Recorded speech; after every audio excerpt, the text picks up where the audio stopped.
generate a URS based on the facts within that document. So it was in a meeting like this, and they gave us, I didn't even know what was in the document. We just brought it up and we put it into our model. Within 10 minutes, it gave us a structured URS. One more question for you. How do you see AI helping organizations retain project knowledge across long duration capital programs? I think we discussed it to some extent in our conversation. You may be able, if you're extremely efficient, to do something in 18 months. But when you do that, then usually there's years of preparation and discussions having gone by before you get to the point where you push the button. So, but that tool could help you stay current on the context of things, so you make better and quicker and more transparent decisions along the way. So let's say you have a AI box and you can give it your design or ask questions and it will tell you exactly if your corporate policies have been met, all the SOPs have been followed. So anytime you ask a question or give it some input, it should evaluate it, review it, and give you an answer saying yes, no, if yes, how. Give me the citations and link it to the right policy, right regulation. What do you think, Peter? Welcome to the XLM's 9th LinkedIn Live. This show is sponsored by XLM Continuous TV. Please feel free to post your questions in the comments. Peter and I will do our best to answer all the questions. I appreciate if you can also follow XLM on LinkedIn. Peter, before we get started, I know you're from Denmark. I hear a lot about Europe and the fires in Europe. How does it look in Denmark, where you are? Well, first of all, thank you for having me, and thank you for being concerned about Europe. Where I am so far, we're safe, but of course we're concerned for everything that's going on. Thank you for asking. Yeah, especially Spain and France, right? Spain and France are very in very dire situations currently. Yeah. Yep. I hope Europe can control it. So we are very fortunate to have such an expert as Peter Vilby on our show today. Peter is a senior biopharma operations executive with extensive experience in biologics manufacturing, strategic operations, facility design, capital project execution, supply chain transformation, and I can go on, and leadership development within complex regulated environments. That's a mouthful. As former global senior vice president of strategic operations and senior vice president of global supply chain at AGC Biologics, Peter led global facility integrations, operational transformation, strategic CapEx programs, and leadership initiatives that strengthen performance across international manufacturing networks. Today, he partners with organizations to design facilities that support real-world operations, improve execution in critical projects, accelerate scalable growth, and enhance leadership effectiveness through executive coaching, team development, and organizational support. Peter, we are very lucky to have you. Thank you so much for taking the time. If you can add a few more lines about your background is extensive. If you can kindly add a few more, introduce yourself. And yeah, thank you. Thank you. It's difficult to follow your introduction. I should bring you to every meeting. It sounds overwhelming. But maybe to bring it down to earth, I've been involved in a lot of operational problems, the ones that most of you are facing and have been facing. How do we bring new organizations together? How do we manage complexity? How do we manage the information flow when we bring more people into the projects? And how do we make decisions in a way so that we can understand the consequences? And when do we escalate issues and decisions to be made at the higher levels, and how do we provide the necessary context? So even though the introduction sounded very, very fancy, then it's a compilation of down-to-earth issues and problems over the years. And when I first met with Nagesh, I was very excited to hear his thoughts about AI and how that potentially could be used in this context. I've been playing a little bit with AI and are impressed, but of course, as everybody else, concerned about hallucination and not being absolutely sure how to use the tool. But I believe from my dialogue with Nagesh that maybe the right AI setup could actually be a very significant help managing the complexity of especially new pharma projects. Yeah, we'll definitely discuss more about AI and new facility construction. And you and I had very interesting conversations in this space. Before we get to AI, I just want to touch upon new facilities and your background, especially building new facilities. So my question is to you. The first question is, you spent more than 2 decades building and running biologics facilities across Denmark, Germany, California, Colorado, including standing up the AGC Colorado site and closing Berkeley. When you walk into a brand new biologics facility project today, what do you instinctively look at first that less experienced teams might completely miss? Yeah, well, let me answer in two ways. When the facility in Colorado was an existing facility without any employees, so building a team to run that facility, the key focus is to get to know the facility as if it's our own. It's really to understand every single detail. You do get some documentation, but it might not be fully accurate. But understanding where are the issues, where are the challenges, what is the state of each piece of equipment, how does it really truly operate, and what about the automation systems? And it is sometimes it might even be easier if you build your own facility, because then it's absolutely clear that you need to understand everything, but you tend to trust that the people who were there before you were, that they did a good job and they put together a proper facility, but maybe you don't understand how to run it. So that would be an existing facility, really making sure that you do the line walks, you understand the utilities, you understand every single aspect of the facility, both from an operational but also from a compliance perspective. Then if you build a facility and you have to start a conceptual design, then the most important thing from the get-go is to get all the assumptions and all the requirements from the decision makers, the people who will pay the bill. And you may get a simple requirement: this facility needs to double the capacity of what we previously have, or we need a line with such and such and such. But there are always underlying assumptions about how the facility will be able to run, or how flexible it will need to be, or how much redundancy you would need to have in case of issues. What will the shutdown strategies be, and so on. So it's, to me, fundamentally different whether you buy an existing facility or whether you start from greenfield or from a building that needs to be completely rebuilt. Sometimes, Peter, buying an existing facility sometimes is challenging, right? Than building greenfield in some ways. Yes. Yeah, because you are trying to understand and then do it. Next question to you, for the audience who hasn't lived it, walk us through why the lab to commercial manufacturing transition in biologics is so brutal. Why does deep process and molecule knowledge so rarely translate into knowing how to build a plant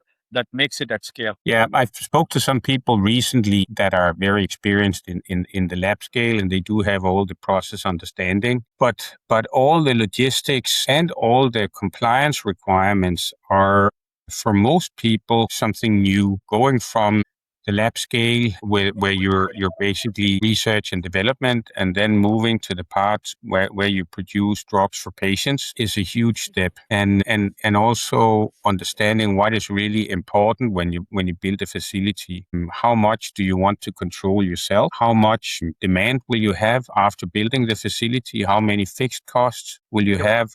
And could you mention something like the whole buffer makeup? Is that something you really want to establish at the get-go?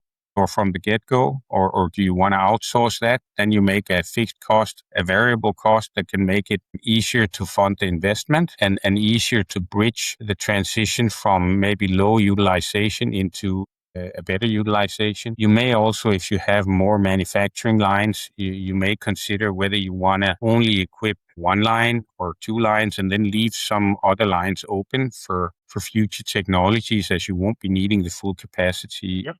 From the get-go. That are some of the considerations. And just because you're a great operational lab person and with a great business understanding does not mean that you know how to build a facility. People need help and also to get started with uncertainty that is manageable. Peter, it's like this, right? Running a startup is very different than running a publicly traded enterprise company. right? The leadership is for sure. thinking, and leadership will be very different, right? It's something like that, lab versus, running a full scale commercial facility, building it and then running it. Yeah. You can say the people I spoke to recently is a relatively small setup, wanting to move from lab scale to beyond.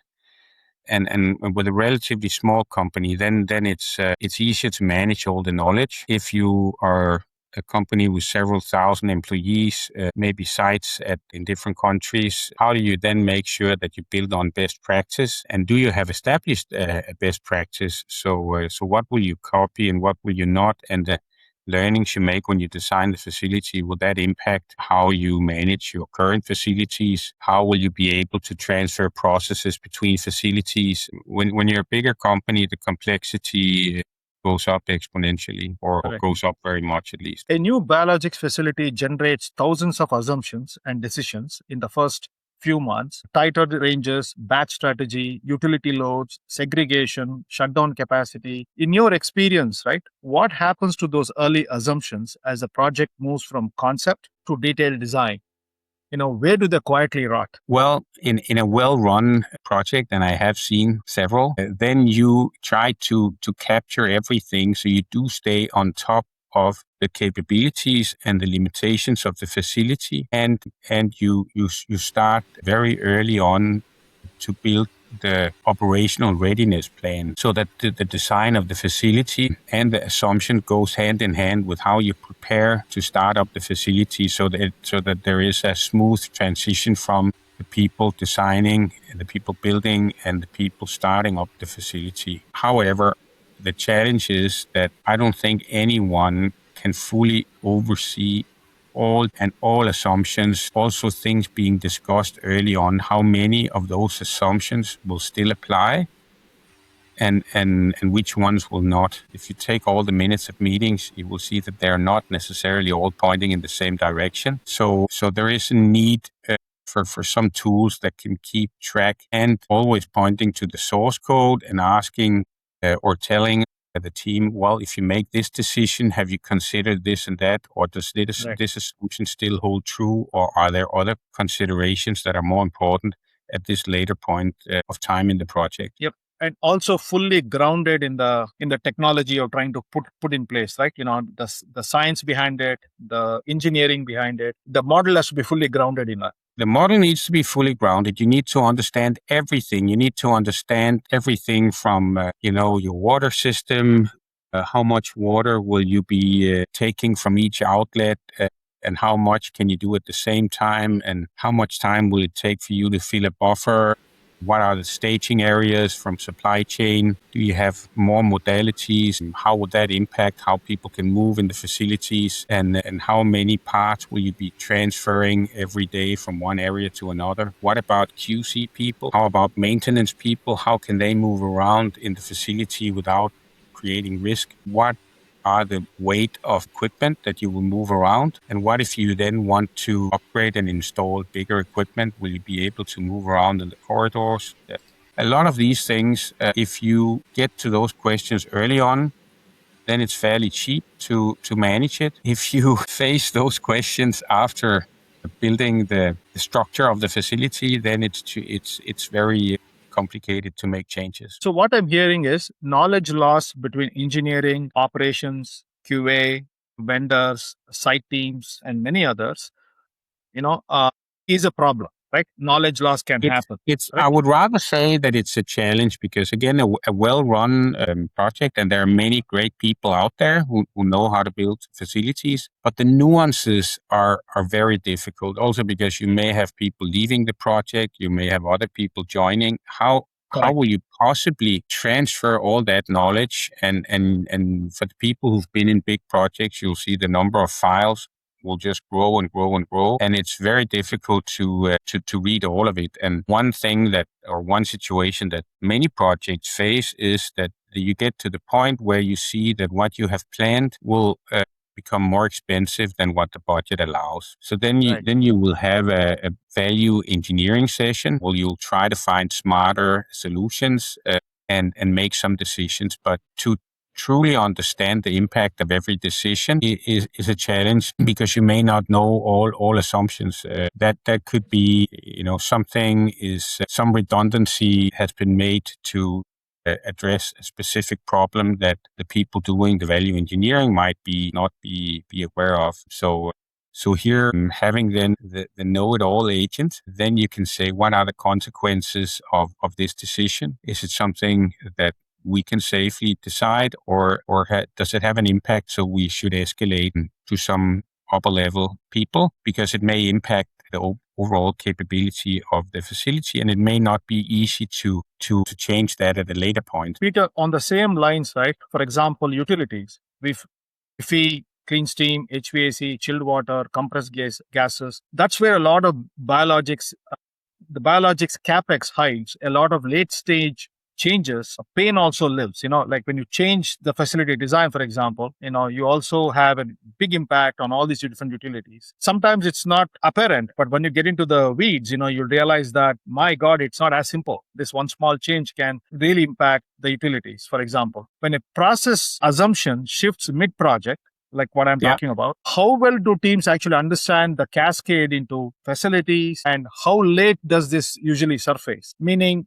does these changes happen all along based on your experience? And what's the impact of these changes on things like utilities, for example? Yeah, I would say, again, well-run facilities. Now, my background is from the CDMO world, so there we know that there's a lot that we don't know. So we may be more aware of the need for being able to adjust. But today, I've seen many good teams map process capabilities and also testing the boundaries. What if you have low yields, low volumes? What if you have high volumes? What if you have some peak demands on your water system, your buffer system? How much can you store?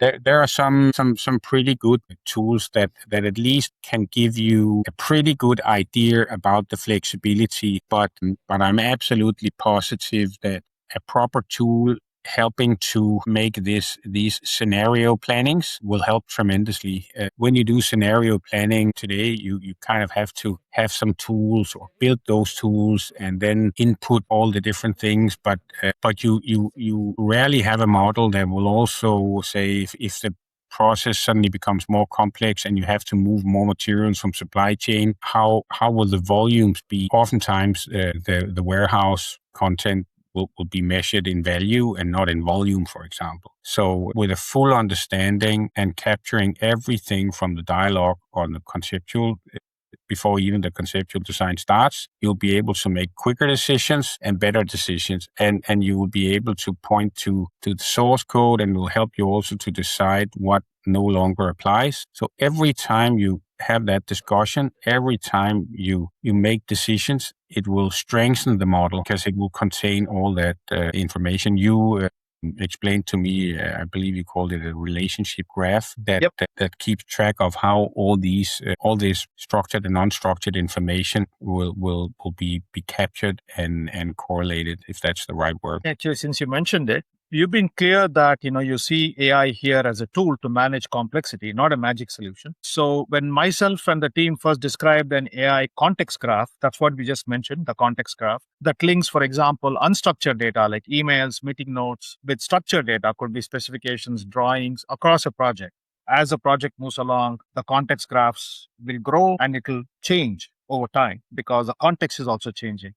But it does remember everything, the relationships that was put in place, and it kind of evolved. So that's the graph that you're talking about. You and I have talked about it quite a bit. If you can have the data, all types of data ingested, and a lot of times data that resides in corporate systems like a document management or a project management tool, that is there.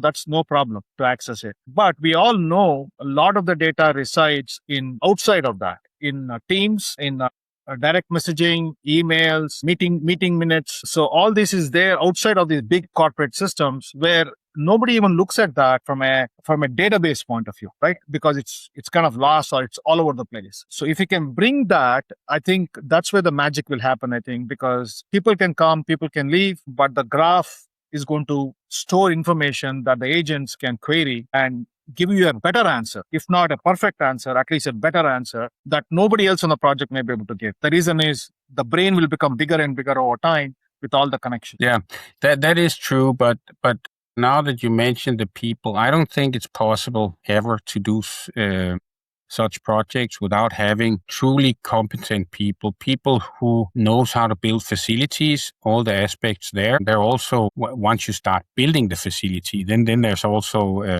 a lot of decisions there that might be supported. It could also be that, say, you build a facility in the US, you build one in, I don't know, Europe, and then now you have to build another facility somewhere. And you want to make sure that all the near misses and safety incidents, if any, that they are processed and you get an overview of what are the learnings that are relevant for what you're about to do. So that you can use the corporate information, also say what are the key SOPs that and quality strategies that always needs to be observed. So you can feed in some when you say these are the requirements, but you can be much more detailed in just feeding that in, and then having the system also tell you where there might be conflicts, so you can choose that. So at the end of the day, it's the people on the project that makes the decisions, not AI, and then that's more for, you can say, more automated,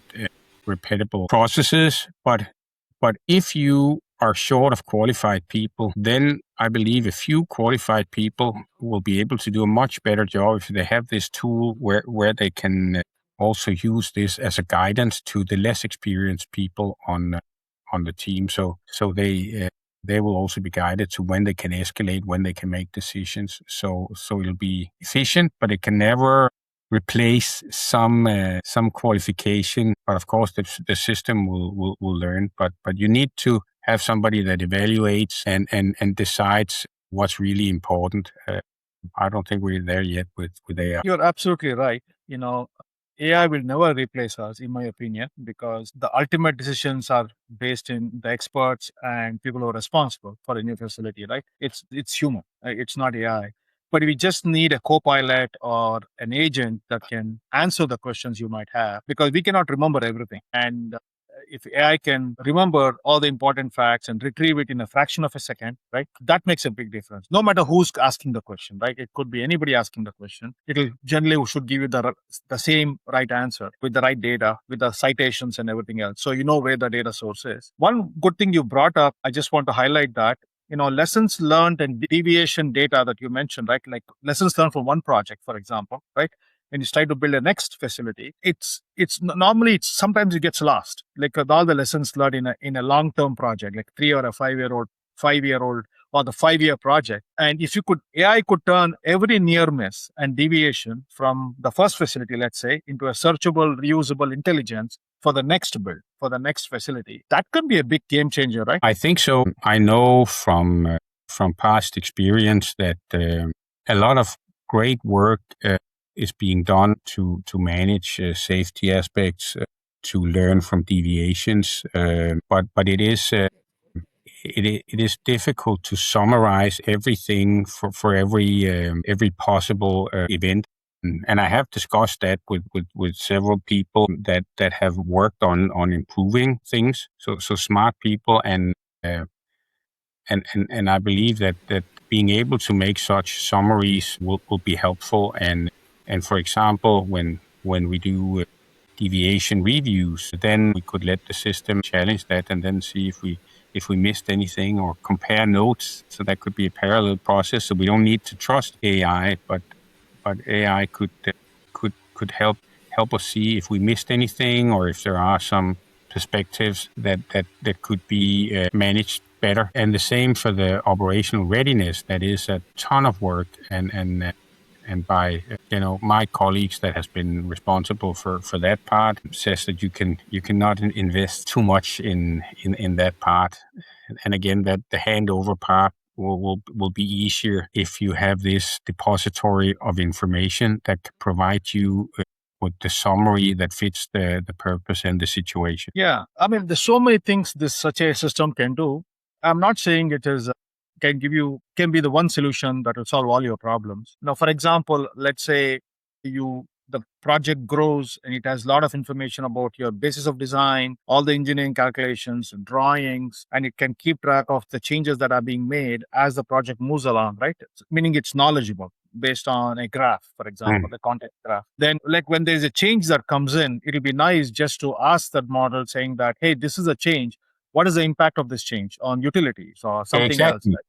Yes, exactly. Yeah, and that's possible, Peter. That's really possible. So I think new facilities is really a challenging project, especially biologics, new facilities, building them from scratch or refurbishing an existing one. It's really challenging, right? But if you can something that can maybe shave off a few months or help you make better decisions, that's what you can aspire for. Yeah, you were breaking up a little bit. If you could please ask me again. Yeah, it may not be a total solution that will solve all your problems. I'm talking about the AI model that can support a new facility, but at least we can hope that it will help you make less mistakes if possible, right? Yeah, for sure. And as I mentioned, in the beginning, a facility project is something where you basically start with one document and then you build from there. So it's a great opportunity to manage your information, where if you go into an organization with a long history and a lot of assumptions and training documents and what have you, to manage all of that information.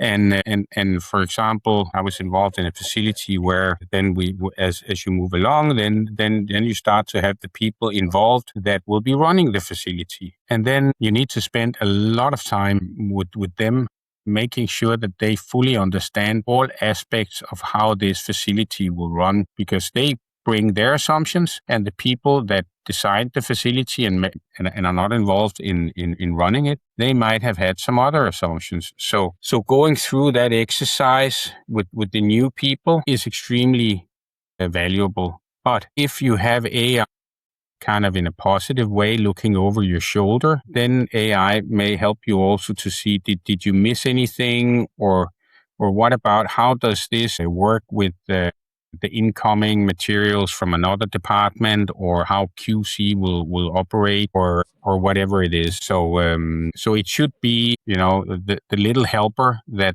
you can always ask, and every time you ask it and every time you make a decision, it'll be an even stronger tool. And then you could have, I can imagine, every week you can have a summary of the decisions made, and then you can have a meeting with the key decision makers in the project and say, are we on track? Did we miss anything?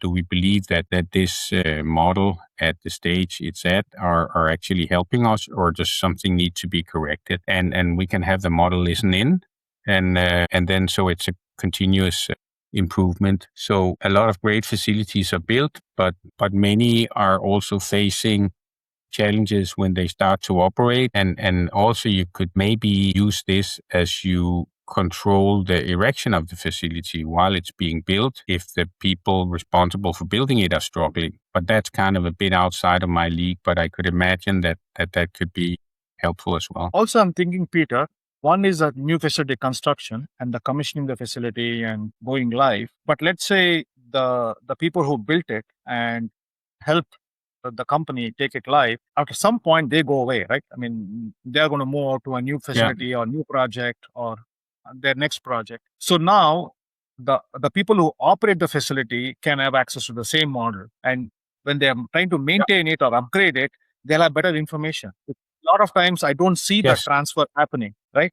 This way the same model can be transferred to them and they can continue to use it. This way, for upgrades, changes, problems, it really acts as a good knowledge base for them to leverage that, to operate the existing or the new facility, for example. Yeah, for example, in biologics facilities, shutdown strategies are very complicated, because if you don't consider that carefully, then you will lose a lot of capacity due to the length of the processes. So, and that's something you do typically once a year or once every 2 years, unless there's anything specific. So it's difficult to remember all the details. So that's one aspect, but especially also, as you mentioned, if you make changes to the facility or expansions, then that will be a very valuable tool. And again, this can be managed perfectly well by qualified people who know what they're doing and qualified decision makers. But it takes a ton of time and resources to make these scenarios and say, what if we do this? What if we do that? And with all that information built into the model and captured in the right way, I think those scenario plannings will make it a lot easier. And you could imagine, like, say, what if we need more of this product, or we need less of it, and we want to establish that process somewhere else? What would that take, and what are the most important things to consider? Or if we, as you sometimes face in the CDMO industry, say now we need to increase capacity. How can we do this the least painful way? You already have models in supply chain that will help you say how you manage the demand for materials, how you can move materials around between projects and manage lead times and what to order and how to manage that. But the more in-depth facility aspects and if you have limitations in the HVAC and the water systems and so on, how can they support an increased capacity that will give you better answers quicker and with references to where the bottlenecks are? I believe that could be helpful. I'll give you some examples. I just want to get your thoughts on it because, as you know, XLM is building a lot of AI apps for GXP manufacturing. Yeah. So, for example, yesterday we met with a prospective customer from Germany, very close to you. And we've been talking to them, and they said they want to test our application. We just had a Teams meeting, and this was the IT folks, the validation quality people within IT. And they gave us two examples. One was a vendor document that had all the information about the software platform, but it was not organized well. It was all over the place. If we cannot accept that as a GXP spec, or so they said, we want to test your software. Can we put this as an input, and can your model generate a URS based on the facts within that document? So it was in a meeting like this, and they gave us, I didn't even know what was in the document. We just brought it up and we put it into our model. Within 10 minutes, it gave us a structured URS, with typically how you see. And we brought the document in front of them. They were blown away. They said, wow, even we couldn't write such a document in let alone such a short time, but in such a well thought out, well organized. We categorized it, it put all the requirements in 10 minutes. And what would take an engineer maybe or an IT consultant, maybe 2 days, 3 days, it just did it in a few minutes. And the other one they gave us, it was a relatively complicated IT project, integration project, where it would take the source data and stage it, then maybe do some transformations and act as a source for other systems. It was kind of like a middleware, it takes the data, stages it, provides it as a source to other documents. So it was enterprise middleware, custom application, and it had a lot of diagrams and, some IT jargon and all the information. Same thing we did. We just put it into our system. Within 15 minutes, it gave us a very well structured URS. The reason I'm saying that is, the technology is advancing very, very fast. For example, if you want to test, let's say, a software, a test plan that might have 500 or 600 steps, the level of automation we have reached within XLM is our agent can take all the knowledge that's available, like user manuals. It can also crawl the software on its own and build a graph for the menus. It clicks the menus, it figures it out, it triangulates that's with the manual and kind of builds like a mental graph within the system. Now, if you come and tell it, just give a broad description. This is my test objective, I know, and now you go test it. Today, XLM's bot can take that information and execute a 100-step or a 200-step without you teaching it at all. It can do an autopilot. It can go and execute it. So if you had asked me 2 years ago if this was possible, I would have said, no, it might take a few more years, Within 2 years, so many changes have happened. Why am I bringing this up is, even the data is not structured. As long as the data is available, right, it can be created into a good graph or a graph database or some kind of a database, some kind of an index, which the AI systems can catalog it and index it and read it at scale, which is humanly impossible. It's really impossible for humans. So it can automate based on that. Yeah. Sorry, go ahead. Yeah. No, so what you said about your model being able to transfer some less structured information into a crisp URS Yeah. That's not a surprise. But along those lines, so what if you then take 2 or 3 pieces of software and say generate the same structure URS based on the capabilities of these systems, and then run that against all what we've been discussing, run that against that model that we've developed for a given facility, and then say which of these software products That's possible. will serve us best, because then it takes it to the next level, because a URS is also complicated. But then if you tie it to your real needs, that could at least give some very interesting aspects of that equation. Yeah, it's basically an analyst job, right? Analyst will go out, look at 3 pieces of software, and the analyst will have understanding of your facility, and he or she will put together a spreadsheet, seeing pros and cons, then, and that AI can do very nicely, I think. Once it has a background about your facility, it can do very fast also. But then you can compare the 3, but then running it up against everything that's in that model could be interesting. And those comparisons are difficult. I've done a lot of negotiations. We looked into an asset management system and other kinds of systems, and there's all the timelines, the startup cost, the running cost, everything. So the more complete you can make the assessment, the better, and a lot quicker, as you say. Before we close out, I'll give one more example. So we have a good model to generate the URS. We have done that, and that's part of our project. Now we are getting into both equipment and software. How can we generate detailed design specs? On the equipment side, the level of automation we've reached it can take a PNIDs, it can take electrical schematics, it can take mechanical drawings, and if you have any narratives, like English descriptions, it can take that, and it can look at a drawing like an engineer does and extract the right information and write the detailed design spec or validate the design for you. That's the level very of automation impressive. That is very impressive. We can show that to you. That's the level of automation we have reached. So it could be a facility plan, it could be a bill of material, it could be a PNID. It can read that. So, which is amazing, right? I mean, in a facility, new facility, so many drawings. There are some questions coming up. Let me take the first question, if you don't mind, Peter. No, please.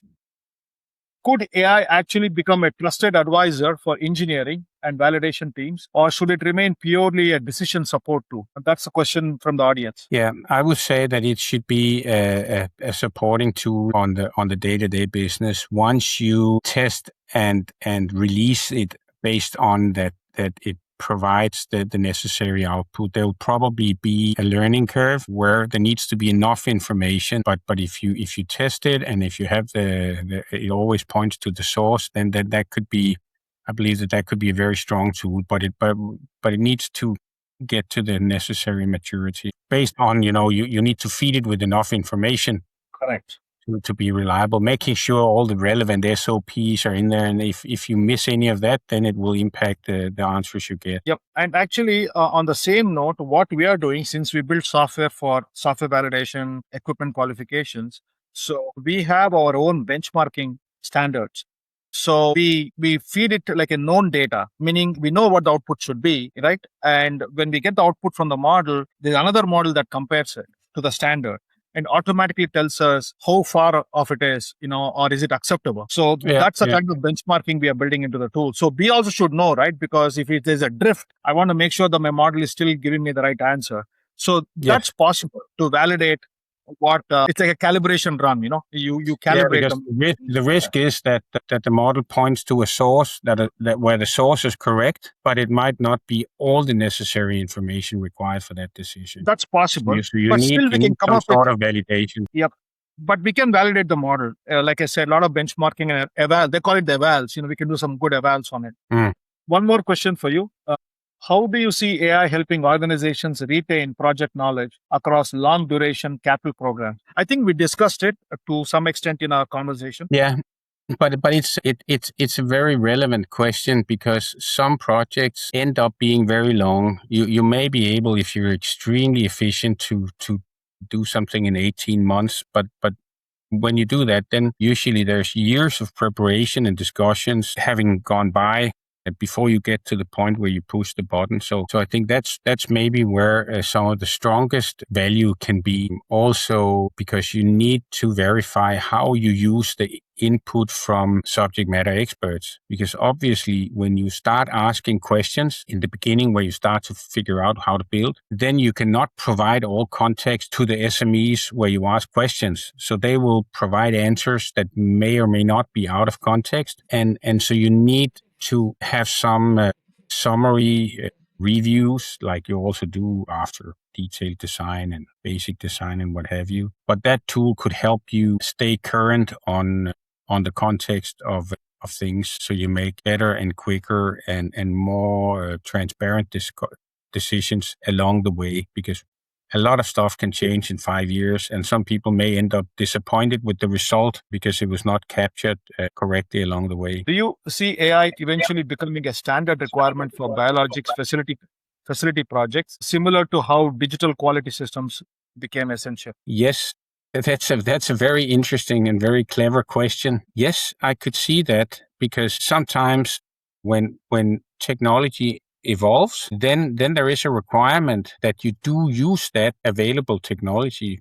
With CGMP is all about that current good manufacturing practice. So you need to benefit from the current trend. Let's say AI helps you to make better deviation assessments to reduce the risk of something getting to a patient that the patient should not have. Then it would be a requirement. I believe now the requirement is that FDA will need to have information about how AI was used, every aspect of it. So it's getting there, but definitely I could see that as a requirement when everybody gets to the point that they agree that this will help to improve quality. This is a question from me to you, just a thought. So let's say you have a AI box and you can give it your design or ask questions, and it will tell you exactly if your corporate policies have been met, all the SOPs have been followed. Also, from an FDA or EMA point of view, it does meet all the regulatory standards. Even a simple tool like that, I mean, we have experts on project teams,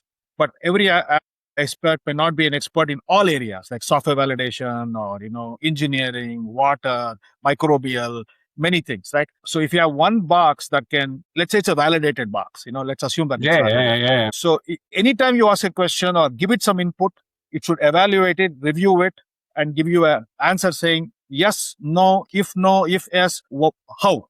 Give me the citations and link it to the right policy, right regulation. What do you think, Peter? I think that could be very helpful. And I think that should be linked also with when new requirements emerge. Correct. Because you have in your quality department, you have people following all new standards, recommendations, and you have to consider how you're going to build that into your process flow, what's relevant for you, so you stay compliant with everything new that's coming. And that's a lot of work. And also because we've seen some of the annexes that came out over the last 5 years where people were struggling to figure out how to interpret those. So it took a while before we were all confident on the classifications of room for specific operations, what the true requirements were, and so forth. So I think combining all the knowledge you have, all the SOPs, with also any emerging requirements, and then using that as the background for decisions. But again, overseen by the right quality people that knows what they're doing, so they can kind of take a step up. Now, again, I'm from the CDMO business. If we can automate some of these things to provide us quicker and better decisions and information, then we can take a step up and do more to support the customers instead of just managing administrative tasks that AI will do better than we are able to. Peter, we are 8 minutes over. I really enjoyed talking to you. Thank you very much for taking the time. Absolutely, likewise. Let's continue the dialogue. Yeah, and thank you very much for taking the time today, and I enjoyed talking to you. Have a good evening. Take care. Bye. Yeah. Thank you, everybody. Take care. Bye.